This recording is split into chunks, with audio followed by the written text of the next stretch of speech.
Halo guys, apa kabarnya? Semoga kalian sehat selalu dan banyak rezekinya. Amin. Layar nonton kali ini akan membawakan sebuah alur cerita film dari sebuah film yang berjudul The Land of Bad yang dirilis pada tahun 2024. Langsung saja tanpa menunggu lama-lama lagi ini di alur cerita filmnya.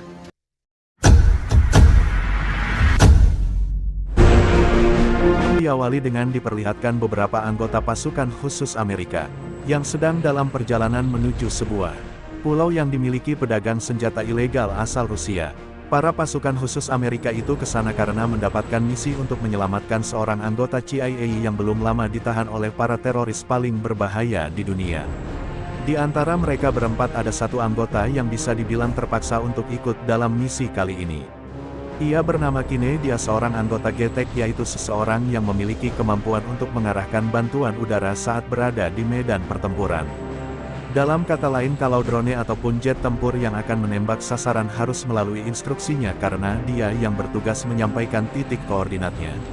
Sebelum mereka terjun, salah satu anggota bernama Bishop mengatakan kalau misi kali ini akan berada di level yang berbeda. Di sini Kine harus bisa memposisikan dirinya selama perjalanan. Singkat cerita, mereka berhasil mendarat di pulau dengan selamat. Begitu tiba, Kine langsung melakukan kontak dengan dua pilot drone yang berada di markas. Jadi sepanjang jalan mereka akan dipantau melalui udara. Sedikit info jarak menuju lokasi. Target adalah sekitar 10 km dari titik pendaratan. Jadi mereka bersama teman-temannya harus berjalan beberapa jam untuk bisa sampai ke lokasi. Di sepanjang jalan Kine mulai mengobrol dan berkenalan dengan anggota tim lainnya, di mana ia merasa sedikit minder karena teman-temannya adalah pasukan tingkat tinggi, yang sudah sangat sering menyelesaikan berbagai misi khusus. Setelah berjalan beberapa lama mereka berhasil tiba di pinggir markas musuh. Terlihat ada banyak penjaga bersenjatakan lengkap. Di lain sisi, misi ini hanya berfokus untuk menyelamatkan Sandra dan bukan untuk membunuh siapapun kecuali terpaksa. Di sini Sugar sebagai pimpinan tim mengarahkan mereka semua untuk mulai berpencar demi menganalisis pergerakan musuh dalam beberapa waktu ke depan. Tak lama kemudian sang bandar senjata, pemilik dari pulau itu pun muncul. Terlihat ia sedang bersantai bersama istri dan anaknya. Berselang beberapa menit kemudian beberapa pasukan bersenjata juga datang ke lokasi. Setelah diidentifikasi ternyata itu adalah salah satu teroris paling dicari-cari pemerintah dunia yang bernama Hashimi. Nampaknya mereka sedang melakukan transaksi besar-besaran. Saat di tengah perbincangan tiba-tiba para teroris membantai seluruh orangnya bandar senjata, bahkan langsung dibunuh satu persatu. Mereka semua sangat terkejut termasuk dua orang operator drone yang ikut menyaksikan pembantaian dari layar monitornya. Ketika anak si bandar senjata itu akan mereka bunuh, Sugar bersama teman-temannya memilih untuk melancarkan serangan dimulai dari Bishop dengan menggunakan sebuah senapan. Dan disusul serangan udara dari drone untuk menutupi asal suara tembakan mereka. Beruntung anak kecil tadi berhasil kabur, tapi sayangnya masalah belum selesai. Karena posisi Kine ternyata berada di posisi yang kurang menguntungkan. Karena tepat di bawah bangunan ia bersembunyi terdapat pintu menuju gua yang menjadi markas dari para teroris.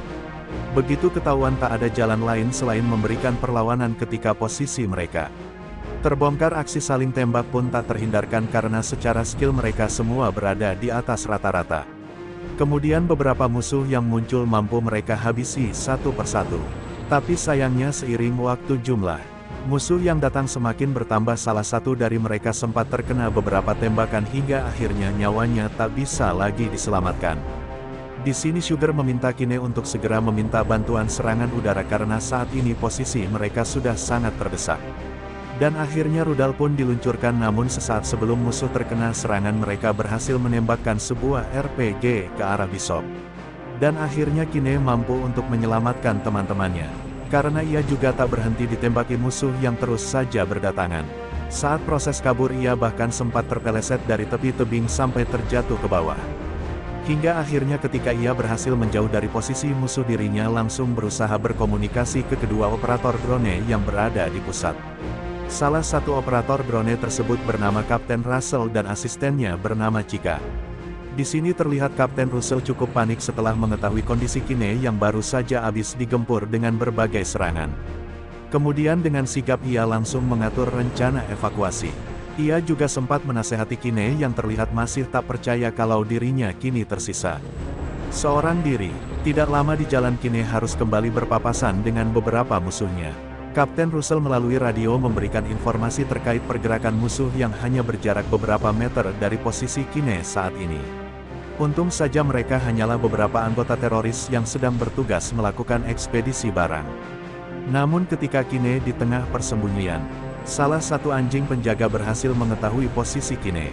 Untung saja para teroris itu tidak curiga dengan perilaku anjingnya.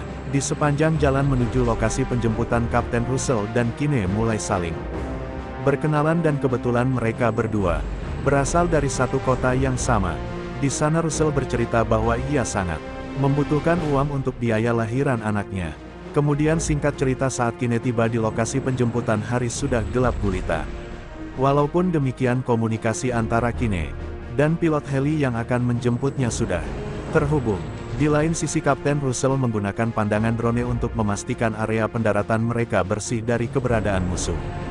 Namun saat Kine akan berdiri melambai-lambai ke helikopter, tiba-tiba Kine tertembak tepat di punggungnya. Beruntung tembakan tadi berhasil ditepis oleh pakaian anti pelurunya.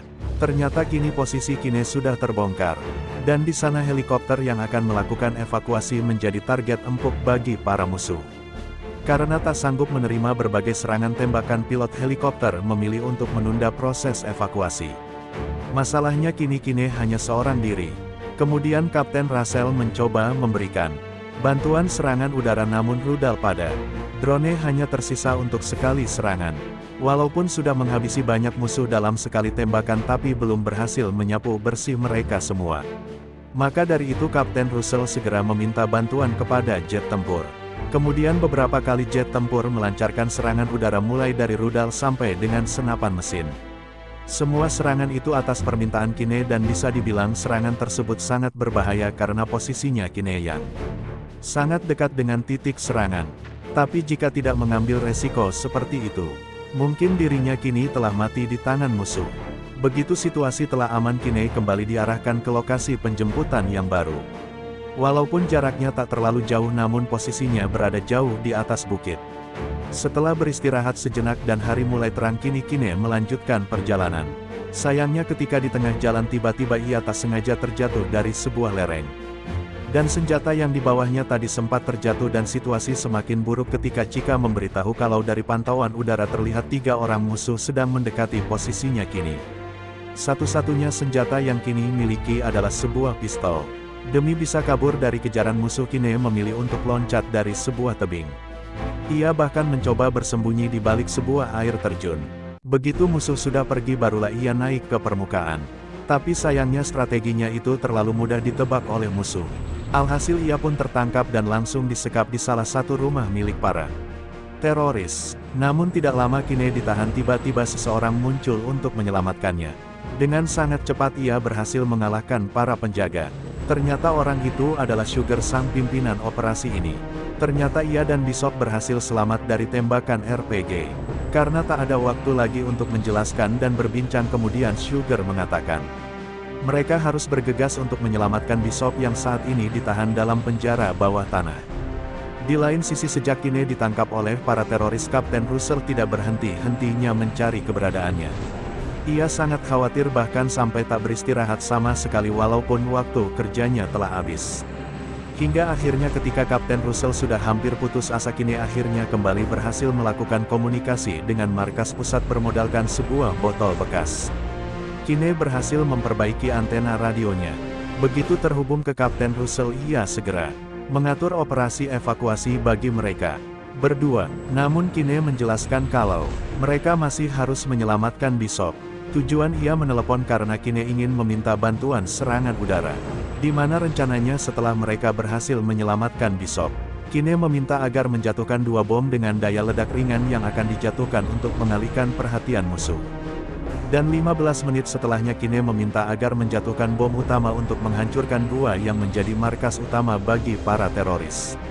Setelah berhasil memberikan waktu dan koordinat pengeboman, handphone yang pakai Kine kehabisan daya.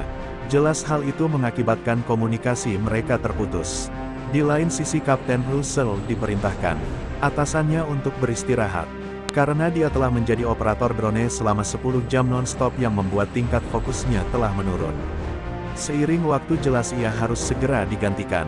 Namun Kapten Russell sempat menolak bahkan sampai berani melawan atasannya. Kemudian misi pun dimulai di mana mereka berdua mulai masuk ke markas musuh dan menumbangkan penjaganya di sana satu persatu tanpa menggunakan senjata. Karena jika suara tembakan terdengar maka seluruh musuh akan mengepung mereka berdua, namun tentu saja hal itu tidak akan mudah. Di sini Sugar maupun Kine sempat bertarung mati-matian demi bisa mengalahkan dua musuh yang berada di dalam rumah. Namun karena terdesak Kine terpaksa melepaskan tembakan dari sana situasi semakin rumit di mana musuh terus bermunculan dari arah yang tak mereka duga. Di sini Sugar sempat terkena tembakan, sedangkan Kine berusaha melindungi seniornya. Tapi dirinya juga harus bertahan dari serangan dadakan. Hampir saja Kine mati saat adu jotos dengan musuhnya. Untung saja walaupun dengan kondisi terluka Sugar masih mampu melindunginya dari belakang. Namun tiba-tiba musuh melemparkan sebuah granat yang posisinya tak mungkin bisa dihindari. Setelah pakaian mereka dilucuti Sugar dan Kine langsung dilemparkan ke dalam penjara bawah tanah. Ternyata Bishop juga ditahan di tempat yang sama. Ketiganya kembali berkumpul dalam kondisi yang memprihatinkan. Akibat luka pertempuran yang dialaminya tadi Sugar dan Bishop sudah dalam kondisi sekarat. Di sini Kine panik bukan main ketika mereka ditahan di sana. Namun bukan karena takut akan disiksa melainkan karena pesawat pengebom. Karena tak akan lama lagi akan ada serangan dan jika itu terjadi maka gua tempat mereka ditahan akan hancur lebur. Ia mencoba memperingati para penjaga untuk segera memindahkan mereka ke tempat lain. Tapi sayangnya bukannya mendengar peringatan Kine, para teroris malah mulai mengeksekusi mereka satu persatu dari mulai Sugar yang ditembak di kepala. Kemudian selanjutnya kini giliran Kine yang akan dieksekusi, tapi sebelum itu para teroris melakukan interogasi terlebih dahulu, di mana mereka menyadari kalau sebuah pesawat tempur tak berhenti melintas di atas pulau dan mereka curiga kalau masih ada tim lain yang tersisa. Sang pimpinan teroris si Hashimi kemudian tak berhenti menyiksa Kine demi mendapatkan informasi yang ia inginkan. Hingga akhirnya ketika Hashimi merasa dibohongi, ia memerintahkan anak buahnya untuk membunuh Kine dengan cara ditenggelamkan ke dalam bak air. Namun di waktu yang sama serangan pertama pun dimulai dan begitu bom dijatuhkan seluruh gua dipenuhi dengan api. Akibat ledakan, untung saja Kine saat itu berada dalam air dan membuatnya berhasil selamat. Karena jarak dari satu serangan ke serangan lainnya adalah 15 menit, kini Kine harus bisa segera keluar dari dalam gua jika ingin selamat. Beruntung akibat ledakan tadi kebanyakan para penjaga mengalami luka parah dan tak mampu lagi memberikan perlawanan. Di saat mencari jalan keluar Kine tak sengaja bertemu dengan seorang tahanan yang menjadi objek utama dari misi mereka kemarin. Sebelum keluar dari sana Kine yang tak mungkin meninggalkan Bishop di sana. Ia pun mencoba kembali ke ruangan tempat tadi ia ditahan, namun di sana terdapat Hashimi yang berhasil selamat dari serangan tadi. Kine kemudian bersiap membunuh musuhnya Hashimi menggunakan sebuah golok. Namun Hashimi juga sudah bersiap dengan pistolnya dan beruntungnya Hashimi berhasil ia bantai tanpa ampun. Dari sana ia kemudian membebaskan Bishop dan waktu yang tersisa hanya 5 menit lagi sebelum bom selanjutnya dijatuhkan. Dengan waktu sesempit itu mereka tak akan berhasil keluar dari dalam gua. Kemudian dengan menggunakan ponsel satelit yang ia curi dari Hashimi, Kine berusaha menghubungi markas tempat Kapten Russell bertugas. Situasi kini sangat menegangkan karena head yang ia pegang kini tak mampu menangkap sinyal. Karena berada dalam gua, dan sekalinya berhasil terhubung ke markas prajurit yang mengangkat telepon malah tak fokus. Karena pas ngangkat telepon ia lagi asik-asiknya nobar pertandingan basket. Alhasil Kine malah cuma diberikan nomor telepon Kapten Russell. Sedangkan Kapten Russell saat ini sedang singgah di sebuah supermarket karena jam kerjanya sudah habis. Karena dirinya sekarang sedang fokus mengurus istrinya yang sedang mempersiapkan lahiran anaknya. Ketika Kine berhasil menghubungi nomor pribadinya, panggilan itu ia tolak karena berasal dari nomor asing. Hingga akhirnya ketika sedang antri di kasir, Russell kembali menerima sebuah message mail dari Kine. Dan saat itu tersisa 2 menit sebelum bom dijatuhkan. Kapten Russell yang panik bukan main langsung cabut menuju ke markas.